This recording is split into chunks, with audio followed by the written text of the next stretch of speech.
여러분 안녕하십니까? KBS 뉴스특보입니다. 이상민 행정안전부 장관에 대한 탄핵 심판 선고가 곧 내려집니다. 12구 이태원 참사의 책임을 놓고 국회에서 탄핵 소추돼 헌법재판소로 넘어온 지 167일 만입니다. 헌법재판소 현장 연결하겠습니다. 강병수 기자, 이 탄핵 심판 선고가 시작됐습니까?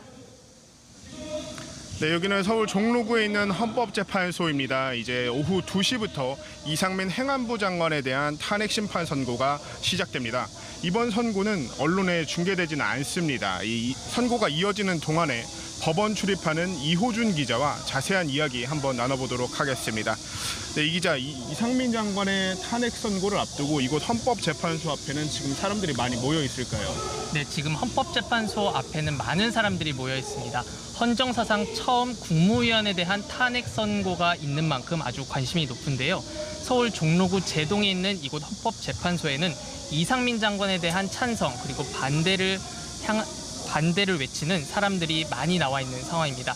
만일의 사태에 대비해서 경찰 병력도 미리 배치된 상황입니다. 네, 이번 탄핵의 핵심 인물이죠. 이상민 행안부 장관은 오늘 선고에 직접 출석을 하는 걸까요? 네, 피청구인인 이상민 장관은 오늘 모습을 보이지 않습니다. 또한 탄핵 소추위원인 김도 법사위원장도 불출석했습니다. 네, 오늘 탄핵 심판 선고 결과를 또 주의 깊게 지켜보고 있을 분들일 것 같은데요. 이태원 참사 유가족분들, 이분들은 현장에 나와 있을까요, 지금? 네, 이태원 유가족 일부는 지금 헌법재판소 대심판정에 직접 방청을 해서 선고 과정을 지켜볼 예정이고요. 일부는 헌법재판소 인근에서 KBS 특보 등 선고 관련 방송을 보면서 선고 직후에 이곳에 나와서 기자회견을 할 예정입니다. 네, 지금 막 이 현장에 있는 기자들을 통해서 재판관 9명이 착석을 했다, 이런 얘기가 들려오고 있는데, 이 기자 하나씩 오늘 탄핵 심판 선고의 주요 쟁점들부터 먼저 하나씩 좀 짚어보도록 하겠습니다.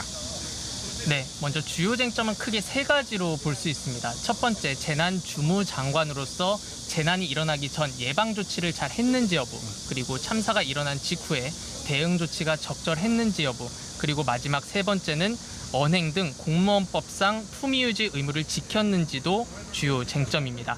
앞서 열린 변론기일에서 국회 측 또 이상민 장관 측 변호인들이 이 주요 쟁점을 놓고 팽팽히 맞섰습니다. 네, 정리해보자면 이 참사를 전후해 사전 조치가 제대로 됐느냐, 또 사후 조치가 제대로 됐느냐, 또 마지막으로 성실과 품위 유지 의무를 제대로 지켰느냐, 이 세 가지 정도로 한번 정리를 해볼 수 있을 것 같은데요. 이 탄핵을 소추한 국회 측, 또 이상민 장관 측, 양측이 이번 탄핵 심판 선고 내내 굉장히 팽팽하게 입장을 맞섰다고 하는데, 그 입장도 한번 좀 정리를 해주시죠. 네, 먼저 이 장관을 탄핵 소추한 국회 측은 이 장관이 핵심 의무를 이행하지 않았다는 입장입니다. 이 장관은 국가재난 상황에서 안전을 관리하고 책임지는 재난주무장관으로서 본질적이고 핵심적인 의무를 집행하지 않았다고 주장하고 있습니다. 또한 참사의 책임을 떠넘기는 모습을 보여 국민들의 신뢰를 이미 잃었다고도 강조했습니다. 반면에 이 장관 측은 헌법과 재난안전법을 준수했고 직무 수행을 포기한 사실 없다고 맞섰습니다. 또 중대한 법적 책임이 없는 사람을 주무장관이라는 이유로 파면을 시킨다면 법치주의에 반한다고도 했습니다. 네, 정리를 해보자면 이번 참사에 법적 책임이 있다고 주장하는 국회 측, 그렇지 않다는 이상민 장관 측, 이 양측의 입장이 팽팽히 맞선 건데, 이 양측 외에도 이태원 참사 유가족 측도 이번 현재 재판 과정에 참여를 한 거죠. 네, 참여를 했습니다. 지난달 27일에 있었던 4차 마지막 변론 때 유가족 대표 1명이 10분간 발언을 했습니다. 이정민 이태원 참사 유가족 협의회 부대표는 이 장관 파면은 할 수 있는 최소한의 조치라고 강조했습니다. 그러면서 참사 책임자인 이 장관에게 그 직에 대한 책임을 물어야 한다고 역설했습니다. 당초 국회 측은 유가족 2명을 증인으로 신청했습니다만 이 장관 측 유가족에 대한 증인 신청 반대했습니다. 이미 국회 국정조사에 유가족 진술이 있다는 이유에서입니다. 헌법재판관들은 증인이 아닌 마지막 변론 때 유가족 대표를 10분 동안 진술할 기회를 주는 걸로 결정했습니다. 또한 선고 전날인 어제 유가족들은 헌법재판관에게 이 장관 파면을 촉구하는 내용의 편지 25통을 전달했습니다. 네, 지금까지의 양측의 입장 한번 저희가 정리를 해서 전해드렸고요.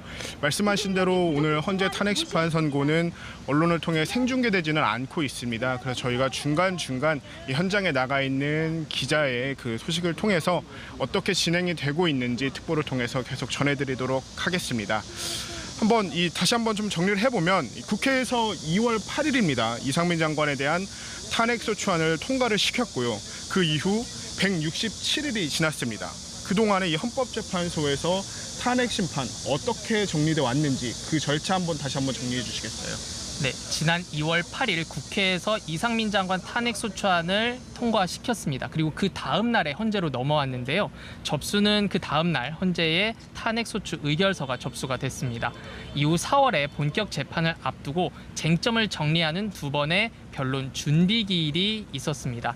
그리고 첫 변론 기일은 5월 9일에 있었고요. 그리고 4차례의 변론 기일, 마지막 변론 기일은 앞서 말씀드렸다시피 6월 27일에 있었고 그리고 오늘 선고가 되는 겁니다. 네, 4차례의 변론을 통해서 양측의 입장이 팽팽히 맞섰습니다.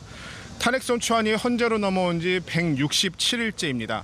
그렇다면 과연 언제까지 선고를 해야 하냐 이런 기한도 있었던 걸까요? 네, 헌법재판소 법에 따르면 선고 기한은 180일 이내로 해야 합니다. 하지만 반드시 이 180일을 지켜야 되는 의무 규정은 아닌데요.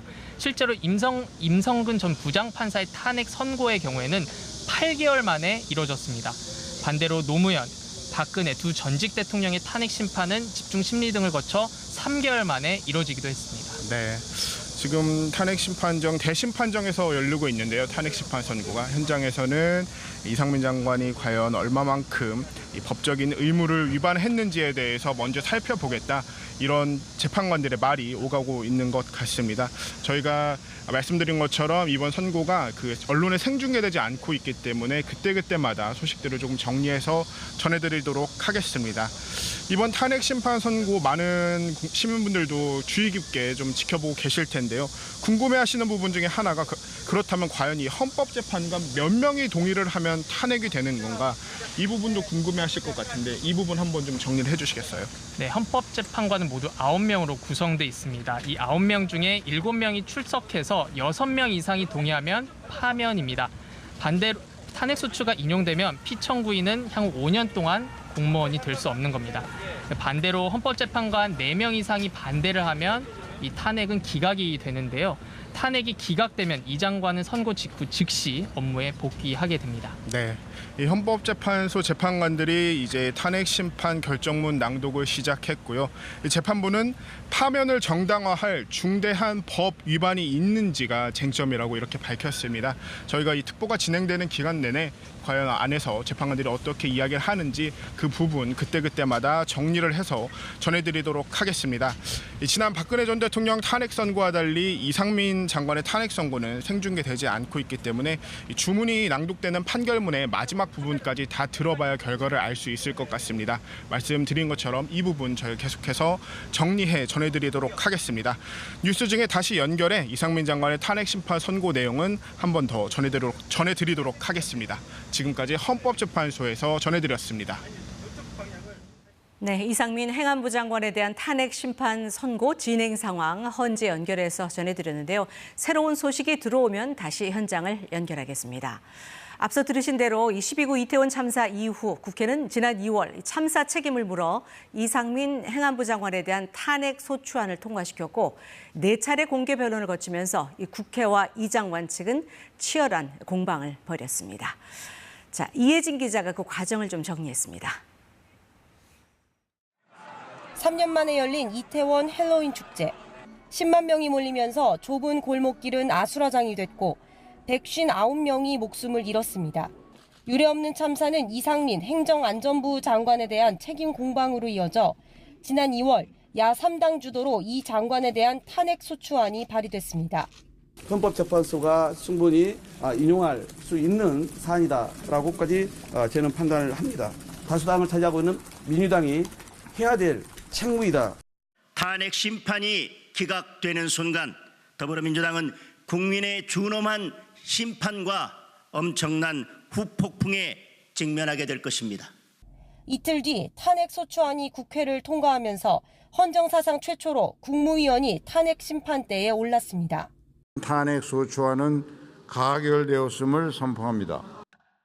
국민의힘 김도우 법사위원장이 탄핵소추위원을 맡아 사건을 접수했고 헌법재판소는 주심 이종석 재판관을 중심으로 곧장 태스크포스를 구성해 법리 검토에 나섰습니다.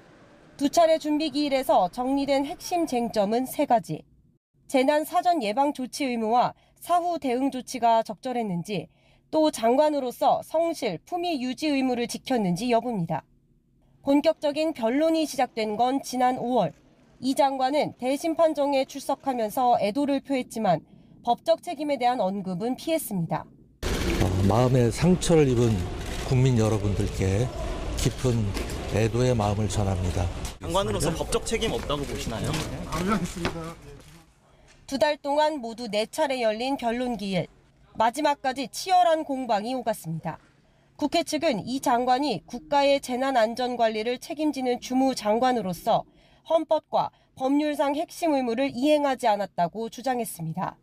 직무집행에서 헌법과 법률을 중대하게 위반했고 헌법 질서는 심각하게 훼손되었습니다. 피청구인에 대한 파면은 불가피하다고 생각합니다. 반면 이 장관 측은 직무 수행 과정에서 중대한 법 위반은 없었다며 탄핵 심판이 법적 책임을 묻는 게 아니라 정치적 심판이 됐다고 맞섰습니다. 예견했을 수 있었던 것처럼 보는 관점에서 미흡하거나 부적절했다고 지적할 수 있는 점을 모두 피청구인에 대한 탄핵 사유로 연결하고 있다는 점입니다. 공개 변론에는 행정안전부, 경찰청, 소방청 관계자 등이 증인으로 출석했습니다. 마지막 변론에는 유족 이정민 씨도 법정에 출석해 10분간 발언 기회를 얻고 이 장관에게 책임을 물어달라고 호소했습니다. 참사의 책임자인 이상민 장관은 무고한 생존자와 시민들이 희생자를 살리려고 온 힘을 다할 동안 도대체 무엇을 했습니까?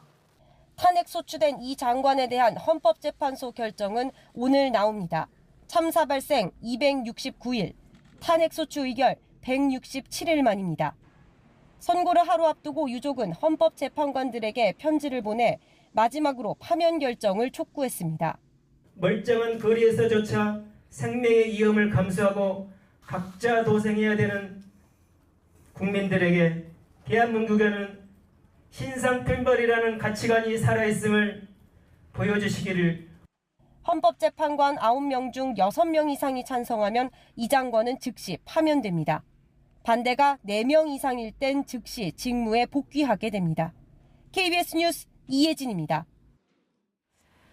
네, 정치권에서도 오늘 헌법재판소의 결정을 예의주시하고 있습니다. 한편 이 탄핵 심판과 함께 지난달 신속 처리 안건으로 지정된 이태원 참사 특별법은 현재 국회 상임위에서 논의 중인데 여전히 여야의 입장차가 커서 합의 여부는 불투명합니다. 이현준 기자가 보도합니다. 탄핵안이 인용되면 헌정사상 첫 장관 탄핵인 만큼 이태원 참사 책임이 다시 부각되면서 정부 여당의 국정 운영에도 타격이 불가피합니다. 하지만 여야는 모두 이상민 행정안전부 장관의 탄핵소추안이 기각될 가능성에 무게를 두고 있습니다. 다만 기각이 될 이유를 놓고는 의견이 엇갈립니다. 국민의힘은 이 장관이 탄핵을 당할 만큼 법을 어긴 건 없고 탄핵안은 사실상 정치적인 공세에 불과하다는 입장입니다. 탄핵안이 기각되면 무리한 탄핵 추진으로 야당에게 역풍이 불 것이라고 예상합니다. 주무장관의 손발마저 묶어버리고 단 한 점의 보고마저도 하지 못하게 만들어버린 민주당은 그 상황에 대해서 국민 앞에 용서를 구하고 정치적 책임도 져야 할 것이라고 생각합니다. 반면 민주당은 헌재 재판관들의 정치적 성향 때문에 탄핵안이 기각될 가능성이 크다고 보고 있습니다. 보수 성향의 재판관들이 소극적으로 법 해석에만 치중해서 탄핵 심판 청구가 받아들여지지 않을 것이라는 겁니다. 재판관의 성향 분석을 일단은 좀 하게 되는데 중도를 그냥 빼면은 거칠게 보면 뭐 보수 5, 뭐 진보 4, 뭐 이런 정도다. 근데 지금 6명이 필요하잖아요. 탄핵 심판과 함께 야당이 힘을 쏟고 있는 이태원 참사 특별법 논의도 여야 이견으로 지지부진한 상태입니다. 신속 처리 안건으로 지정된 뒤 얼마 전 관련 공청회도 열렸지만 민주당이 일방적으로 개최했다며 국민의힘 의원들은 퇴장했습니다. 국민의힘은 특별법이 행정부와 사법부의 권한까지 포함하고 있다며 위헌적 요소가 너무 많다고 주장하고 있고, 민주당은 피해자들을 구제하고 진상규명과 재발방지책을 세우기 위해선 특별법이 필요하다는 입장입니다. 이태원 특별법은 상임위와 법사위 논의를 거쳐 늦어도 내년 5월 말까지는 본회의 안건으로 상정될 예정입니다. KBS 뉴스 이현준입니다. 네, 헌법재판소의 선고 결과가 나올 때까지 일반 뉴스 전해드립니다. 먼저 장마 소식입니다. 충청과 남부지방에 장맛비가 예보된 가운데 곳에 따라 30mm 이상의 강한 비가 쏟아지겠습니다. 내일 오전부터는 정체전선이 북한 쪽으로 올라가 장맛비는 그치겠지만 강한 소나기가 예상돼 주의하셔야겠습니다. 이세흠 기상전문기자입니다. 오늘 오전 8시쯤 경기 북부에 강한 비구름이 발달합니다. 이 비구름은 휴전선을 따라 이동하며 경기 파주시 군내면에 1시간 동안 63.5mm의 폭우를 쏟았습니다. 이에 따라 경기 파주와 연천에는 호우경보가 내려지기도 했습니다. 남부지방에 위치하던 정체전선이 점차 북상하고 있어 곳곳에 산발적으로 내리던 장맛비는 오후에 대부분 지방으로 확대됩니다. 특히 국지적으로 강한 비구름이 발달하는 충청과 남부지방 곳곳으론 집중호우가 예상됩니다. 충청과 경남지방은 오늘 낮까지, 호남과 경북 북부 지역은 오후까지 1시간에 30mm 이상 강한 비가 오는 곳이 있겠습니다. 내일 오전부터는 정체전선이 북한 쪽으로 올라갈 거로 예상됩니다. 이에 따라 남부지방은 오늘 밤부터, 충북 북부는 내일 아침부터, 수도권과 강원 영서는 내일 오후부터 비가 점차 그치겠습니다. 내일 오전까지 예상되는 비의 양은 전국 대부분 지역이 10에서 60mm, 경기와 강원 내륙, 충청 남부, 전북 북부, 경남 최대 80mm 이상입니다. 장맛비가 그친 뒤에도 전국 곳곳에 강한 소나기가 예상돼 주의가 필요합니다. 기상청은 주말에 장맛비가 다시 내릴 가능성이 있다며 아직 장마가 끝난 것으로 보기엔 이르다고 밝혔습니다. KBS 뉴스 이세흠입니다. 북한이 어젯밤 동해상으로 단거리 탄도미사일 2발을 발사했습니다. 지난 19일에 이어 닷새 만인데요. 어제 제주 해군기지에 미 핵추진 잠수함이 입항한 데 따른 반발로 보여집니다. 김영준 기자가 보도합니다. 합동참모본부는 어제 오후 11시 55분쯤부터 오늘 오전 0시쯤까지 북한이 발사한 단거리 탄도미사일 2발을 포착했다고 밝혔습니다. 미사일을 쏜 곳은 평양 일대로 각각 400여 킬로미터를 날아가 동해상에 떨어졌습니다. 2발 모두 일본 배타적 경제수역 밖에 낙하한 것으로 전해졌습니다. 한미 정보당국은 미사일 기종 등 자세한 재원을 분석하고 있습니다. 북한이 탄도미사일을 발사한 건 5일 만입니다. 앞서 북한은 지난 19일 새벽에도 북한 순안 일대에서 동해상으로 단거리 탄도미사일 2발을 쐈습니다. 당시 사거리는 약 550km로 발사 지점인 순안에서 부산까지의 직선거리와 일치했는데 전날 부산에 입항했던 미 전략 핵잠수함 켄터키함을 겨냥했다는 분석이 제기됐습니다. 이번에 발사한 미사일도 어제 제주 해군기지에 입항한 미 핵추진 잠수함 아나폴리스함에 대한 반발 성격이라는 해석이 나옵니다. 북한은 미국의 전략 자산이 한반도에 배치되는 것에 대해서 굉장히 민감한 반응을 해오고 있고, 애나폴리스도 그러한 전략 자산으로 판단하여 이에 대한 반발을 표시할 것으로 볼 여지도 있습니다. 합참은 북한의 연이은 탄도미사일 발사는 한반도와 국제사회의 평화와 안정을 해치는 중대한 도발 행위라며 유엔 안보리 결의를 명백히 위반한 행위를 즉각 중단하라고 촉구했습니다. 그러면서 한미 간 긴밀한 공조하에 관련 동향을 추적 감시하면서 북한의 어떠한 도발에도 압도적으로 대응할 수 있는 능력을 기초로 확고한 대비 태세를 유지하겠다고 강조했습니다. KBS 뉴스 김용준입니다. 미국은 북한의 계속된 미사일 발사를 규탄하면서 도발을 중단하라고 경고했습니다. 또 지난주 월북한 주한미군과 관련해선 북한 측과 실질적으로 의미 있는 소통은 없었다고 설명했습니다. 워싱턴에서 김기현 특파원이 보도합니다. 미 백악관이 북한의 심야 단거리 탄도미사일 발사를 규탄하면서 철통 같은 한반도 방위 공약을 재확인했습니다. 미 백악관 대변인은 정례 브리핑에서 북한의 잇따른 미사일 발사가 다수 유엔결의 위반에 해당한다며 이같이 말했습니다. We certainly condemn the DPRK's ballistic missile launches. These launches are in violation of multiple United Nations Security Council resolutions. 이와 관련해 미 국무부는 탄도미사일 발사를 규탄하는 동시에 북한과 전제 조건 없는 대화 의지도 여전히 유효하다고 밝혔습니다. 실제 주한미군 트래비스 킹 2등병의 월북 이후엔 여러 경로를 통해 북측에 관련 협의도 요청했다고 전했습니다. 하지만 킹 2병의 월북 직후 유엔군 사령부가 보냈던 관련 통보를 잘 받았다는 답변 이후 북한 측에선 별다른 추가 반응을 내놓지 않고 있다는 게 미 국무부 설명입니다. I'm not aware of any new communications other than those that happened in the very early hours or early days after he went across the border. 미국 측 관심의 초점은 일단 킹 2등병의 소재와 안전 그리고 송환 여부에 맞춰진 모양새입니다. 한편 주한미군을 관장하는 미국 인도태평양 사령부도 별도 성명을 통해 북한의 잇따른 미사일 발사가 영내 정세의 불안정성을 가중시키고 있다고 우려했습니다. 워싱턴에서 KBS 뉴스 김기현입니다. 그럼 여기서 다시 이상민 장관에 대한 탄핵 심판 선고가 진행 중인 헌법재판소로 가보겠습니다. 강병수 기자, 현장 상황 좀 전해주시죠. 네, 이상민 장관에 대한 그 탄핵 심판 선고는 현장에서 계속 진행이 되고 있습니다. 오늘 선고는 언론에 생중계되지 않고 있기 때문에 저희가 그때그때 현장 기자를 통해서 내용을 정리해 전해드리고 있는데요. 일단 법원 출입하고 있는 이호준 기자와 조금 더 이야기 나눠보도록 하겠습니다. 이 판결문 선고 지금 진행이 되고 있는데 결론은 언제쯤 알 수 있을까요?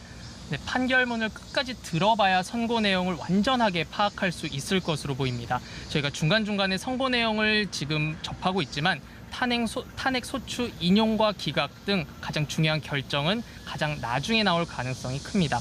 보통 중요한 판결의 경우에는 결론을 가장 나중에 배치해서 선고를 하는 경우가 많기 때문입니다. 지금도 그런데요. 2017년 박근혜 전 대통령 탄핵 선고 때도 처음에는 탄핵 소추 사유에 대해서 증거가 부족하다고 선고했습니다. 하지만 중반 이후에 최순실의 국정 개입과 권한 남용에 대해 인정하는 내용이 나왔고 결국 파면으로 이어졌습니다. 네, 결국은 이 끝까지 들어봐서 주문이 나올 때까지 기다려봐야 한다 이런 이야기 같은데 지금 안에서는 헌법재판소 대심판정 안에서는 이 선고가 계속 진행 중에 있습니다. 지금까지 2시부터 진행이 됐는데 지금까지 나온 내용들 쟁점별로 한번 좀 살펴보도록 할까요? 네. 2시 6분부터 판결문 낭독이 시작이 됐습니다. 재판부는 탄핵 사유를 사전, 사후 재난 조치를 나눠서 판단하겠다고 시작을 했는데요. 사전 조치에서 이상민 행안부 장관은 재난안전법을 위반했다고 보기 어렵다고 판단했습니다. 또한 재난안전통신망 구축 운영에 의무를 다하지 못했다고도 보기 어렵다고 판단했습니다. 또 사후 조치를 보면은 피청구인인 이상민 장관에게 다른 대응 조치에 우선해서 중대본, 중수본 설치 운영할 것을 쉽게 결정할 수 있었다고 보기 어렵다고 판단했습니다. 또 피청구인의 판단이 현저히 불합리해서 사회적 타당성을 잃을 정도에 이르렀다고 보기 어렵다고 판단했습니다. 네, 정리를 해보자면 파면을 정당화할 중대한 법 위반이 있는지 그 부분이 쟁점인 거고요. 탄핵 사유는 사전 사후 재난 조치를 나눠서 판단을 하겠다 이렇게 이야기를 했었고 사전 조치에서 국가안전관리의 집행계획이 재난안전법을 위반하지 않았다 이렇게 이야기를 했고 사후에도 역시 중대본 설치 관련 판단이 타당성을 잃었다고 볼 수 없다 이렇게 헌법재판소는 판결을 했습니다. 또 이 총 35건의 대응 지시가 있었는데 이 부분을 국가재난 시스템 부실로 보기는 어렵다 이렇게 판단을 한 거죠. 그러면은 네, 그렇습니다. 또 언행 품위 유지 의무 위반과 관련해서는 이 관계인의 발언 등을 포함해서 표현의 전체적인 취지를 살펴보면 피청구인인 이상민 장관이 이 적극적으로 왜곡한 거라고 보기 어렵다고도 지금 판단을 했습니다. 네. 지금 내용이 안에서 계속 진행 중이기 때문에 저희가 정리를 해가지고 한번 계속해서 보도를 해드리도록 하겠습니다. 이 참사 대처와 관련한 공방 부분 계속 재판정에서 다뤄졌던 부분인데 어떤 부분이었는지 한번 좀 정리를 하고 넘어가 볼까요? 그러면 네네. 네, 이태원 참사가 발생한 직후 이 장관이 한 발언이 논란이 돼서 이 헌법재판소 심판에서도 주요 쟁점이 됐습니다. 이 참사 다음 날 이 장관은 경찰과 소방 인력을 미리 배치했더라도 해결될 수 있었던 문제가 아니다라고 말했습니다. 이에 비판이 일자 다음 날에는 선동성 정치적 주장을 해선 안 된다는 취지로 해명을 했는데 그 해명 또한 논란이 됐습니다. 참사 유가족들도 장관 등의 언행에 큰 상처를 받았다며 반드시 파면돼야 한다는 입장을 고수하고 있습니다. 네, 이태원 참사 유가족분들의 이야기가 나와서 그런데 이태원 참사 유가족분들이 계속 이번 재판에 큰 관심을 갖고 직접 참여도 하셨었잖아요. 네, 어떤 발언을 했는지 좀 살펴볼까요? 네, 마지막 변론기일 때 이정민 부대표가 나와서 파면은 최소한의 조치라고 강조를 한 바 있습니다. 그리고 선고가 있기 하루 전인 어제 이상민 장관에 대한 파면을 촉구하는 내용의 편지도 헌재에 전달을 했습니다. 네. 이제 조금 있으면 주문 이제 이 탄핵 심판 절차의 선고 결과가 나올 것 같습니다. 많은 분들이 관심을 갖는 부분은 그렇다면 과연 헌법재판관 중 몇 명이 동의하면 탄핵이 되는지 이 부분일 텐데 이 부분에 대해서도 한번 좀 다시 설명을 해주실까요? 네, 헌법재판관은 모두 9명입니다. 그 9명 중에 7명이 출석하고 6명이 찬성을 하면 파면이 됩니다. 반대로 4명이 반대하면 기각이 되는데요. 파면이 될 경우에는 이상민 장관은 공무원법상 5년 동안 재임용이 금지가 됩니다. 반대로 기각이 되면 그 즉시 다시 장관 업무로 복귀할 수 있습니다. 네, 이거 지금 헌법재판소 앞에는 굉장히 많은 사람들이 와 있어가지고 앞에서 외치는 소리가 저희 중계진에게까지 들릴 정도로 매우 시끄러운데요. 다시 한번 오늘 탄핵 심판 선고 절차가 언론에 생중계되지 않고 있기 때문에 현장에 저희 취재 기자가 정리된 내용을 계속해서 저희한테 전달을 해오고 있는데 그 부분들 다시 한번 좀 정리해드리도록 하겠습니다. 오늘 심판관들은 이상민 행안부 장관이 과연 파면을 정당화할 중대한 법 위반이 있었는지 이 부분을 쟁점으로 삼아 판단하겠다 이렇게 밝혔습니다.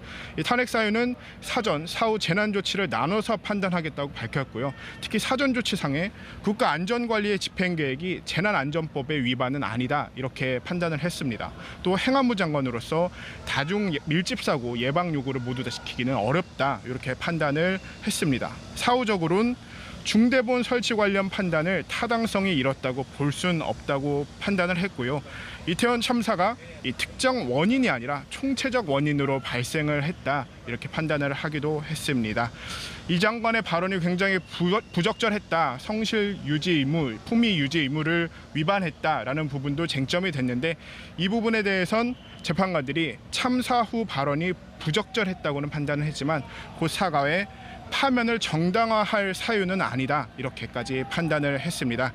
이 판단은 아직까지 선고는 아직까지 진행 중입니다. 주문이 나오기까지 시간이 조금 더 걸릴 것 같은데요. 저희가 계속해서 한번 현장 상황을 정리하고 전달해 드리도록 하겠습니다. 지금까지 헌법재판소에서 전해드렸습니다. 네, 이상민 행안부 장관에 대한 이 탄핵 심판 선고가 곧 내려지게 됩니다. 이 선고를 하루 앞둔 어제 이태원 참사 유족들은 헌법재판관들에게 보내는 편지를 직접 낭독했습니다. 진선민 기자가 보도합니다. 시험관 시술로 어렵게 얻은 딸은 그날 밤 이태원에서 돌아오지 못했습니다. 어머니 연미숙 씨는 딸의 고통을 떠올리며 숨을 참아보곤 한다고 했습니다. 우리 아기가 3분만 아팠기를, 아니 2분만 아팠기를 기도하고 또 기도합니다. 저마다의 아픔을 담은 이태원 참사 유족의 편지는 모두 25통. 이상민 행정안전부 장관 탄핵 심판 선고를 앞두고 헌법재판관들에게 띄운 편지입니다. 유족들은 책임져야 할 사람이 제대로 책임졌다는 기록을 남겨달라 호소했습니다.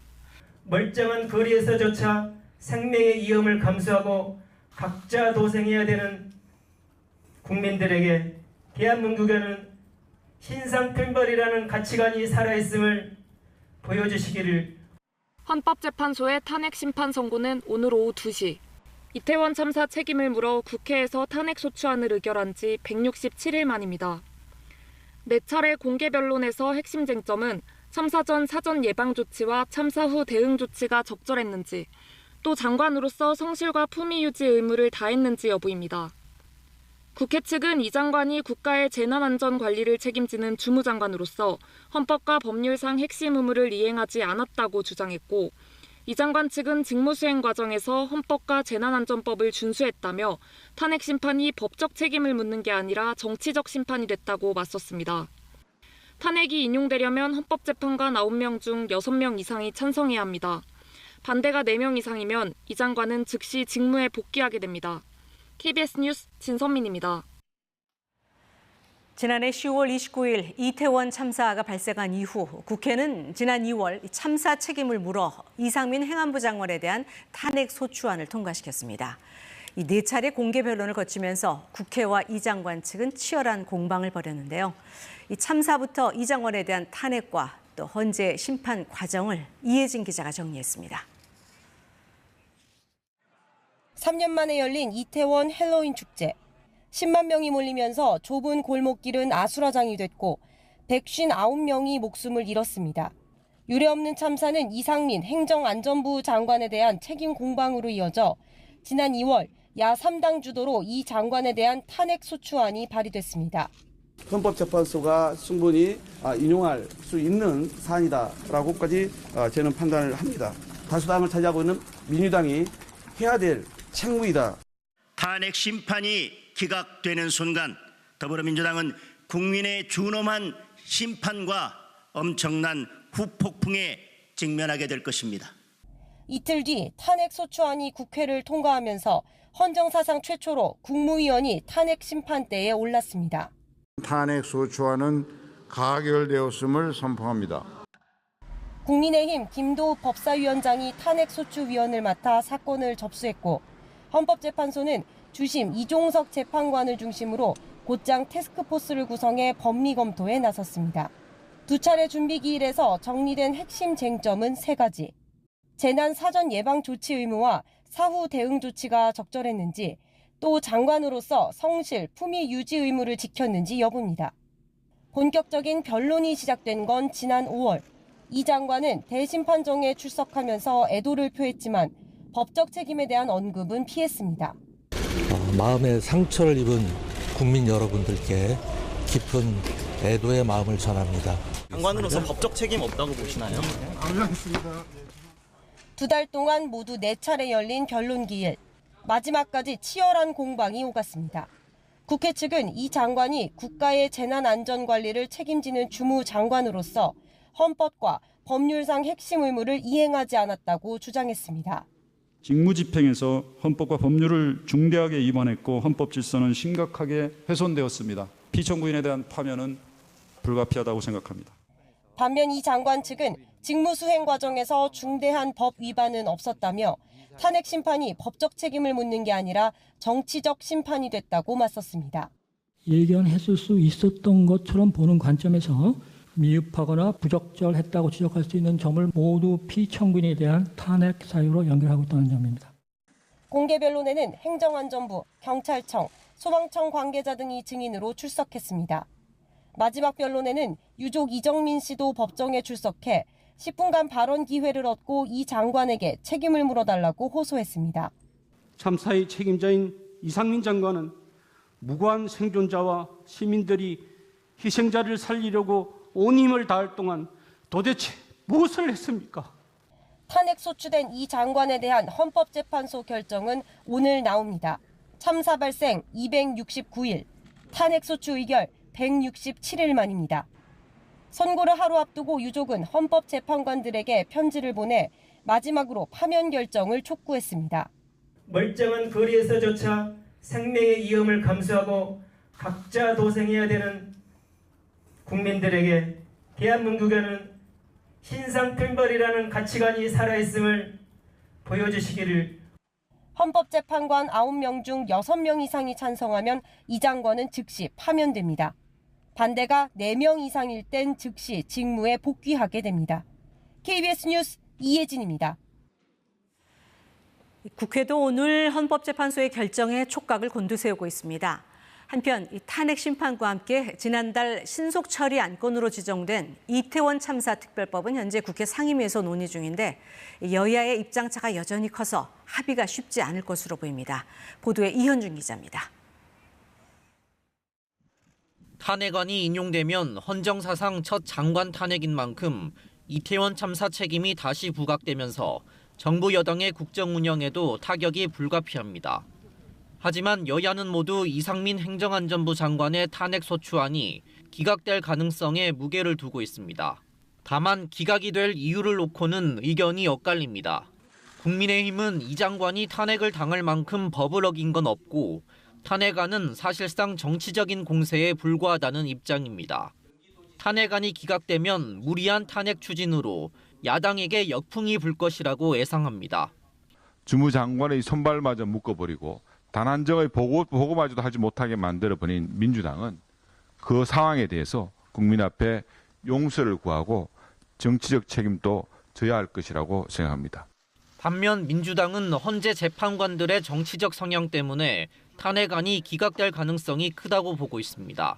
보수 성향의 재판관들이 소극적으로 법 해석에만 치중해서 탄핵 심판 청구가 받아들여지지 않을 것이라는 겁니다. 재판관의 성향 분석을 일단은 좀 하게 되는데 정도를 그냥 빼면은 거칠게 보면 뭐 보수 5, 뭐 진보 4, 뭐 이런 정도다. 근데 지금 6명이 필요하잖아요. 탄핵 심판과 함께 야당이 힘을 쏟고 있는 이태원 참사 특별법 논의도 여야 이견으로 지지부진한 상태입니다. 네, 여기는 헌법재판소입니다. 조금 전 이상민 행안부 장관에 대한 선고 결과가 탄핵 심판 선고 결과가 나왔습니다. 내용 자세히 살펴보도록 하겠습니다. 이호준 기자, 어떻게 선고 결과가 나온 거죠? 네, 방금 전에 전원 기각으로 이상민 행안부 장관의 파면 기각이 됐습니다. 다시 한번 말씀드리겠습니다. 재판관 9명 전원 의견으로 파면은 기각됐습니다. 네, 이 재판관 9인 재판관 전원의 의견으로 이상민 행안부 장관에 대한 선고 결과는 기각으로 결정이 났습니다. 그럼 내용 조금만 더 자세히 살펴보도록 하겠습니다. 쟁점별로 한번 좀 살펴볼까요? 어떻게 내용을 판단을 했을까요? 네, 지금까지 쟁점은 크게 3가지였습니다. 첫 번째, 재난 예방을 제대로 했는지, 두 번째, 재난 대응을 사후에 제대로 했는지, 세 번째, 언행 등 공무원법상 품위 유지 의무를 위반하지 않았는지였습니다. 이것에 대해서 30분 동안 내내 재판관들이 판결문을 낭독했습니다. 네, 정리를 한번 해보자면 사전 조치를 제대로 했는지, 또 사후 조치를 제대로 했는지, 그다음에 마지막으로 성실과 품위 유지 의무를 지켰는지 여부였을 텐데요. 재판관들이 판결을 한 거는 국가안전관리 집행계획이 재난안전법 위반이 아니다, 사전 조치 의무 위반을 하지 않았다, 이렇게 판단을 했고, 이태원 참사는 특정 원인이 아니라 총체적 원인으로 발생을 했다, 이렇게 판단을 하기도 했습니다. 또 현장 사후 조치상에서 현장 미지휘가 재난안전법상 총괄 조정 의무를 불이행한 것은 아니다라고 이렇게 판단을 했고요. 또 모두 35건의 대응 지시가 있었기 때문에 국가재난 시스템의 부실로 보기 어렵다, 이렇게 판단을 하기도 했습니다. 이상민 장관이 성실과 품위 유지 의무를 위반했는지 여부에 대해서는 참사 후 발언이 부적절하긴 했지만 그 사과에 파면을 정당화할 사유는 아니다, 이렇게 판단을 했습니다. 이 헌법재판관 중 김기영, 문영배, 이미선 재판관은 법 위반은 있지만 파면의 중대성은 없다, 이렇게 별개의 의견을 밝히기도 했습니다. 네, 다시 한번 말씀드리겠습니다. 이상민 행정안전부 장관에 대한 탄핵 심판에서 헌재는 국회의 탄핵소추안을 기각했다는 소식 다시 한번 전해드리도록 하겠습니다. 지금까지 헌법재판소에서 전해드렸습니다. 네, 12구 이태원 참사의 책임을 물어 탄핵 소추된 이상민 행안부 장관에 대해서 헌법재판소가 이 탄핵 심판 기각 결정을 내렸다는 소식 전해드리면서 KBS 뉴스 특보를 마치겠습니다. 시청해주신 여러분 고맙습니다.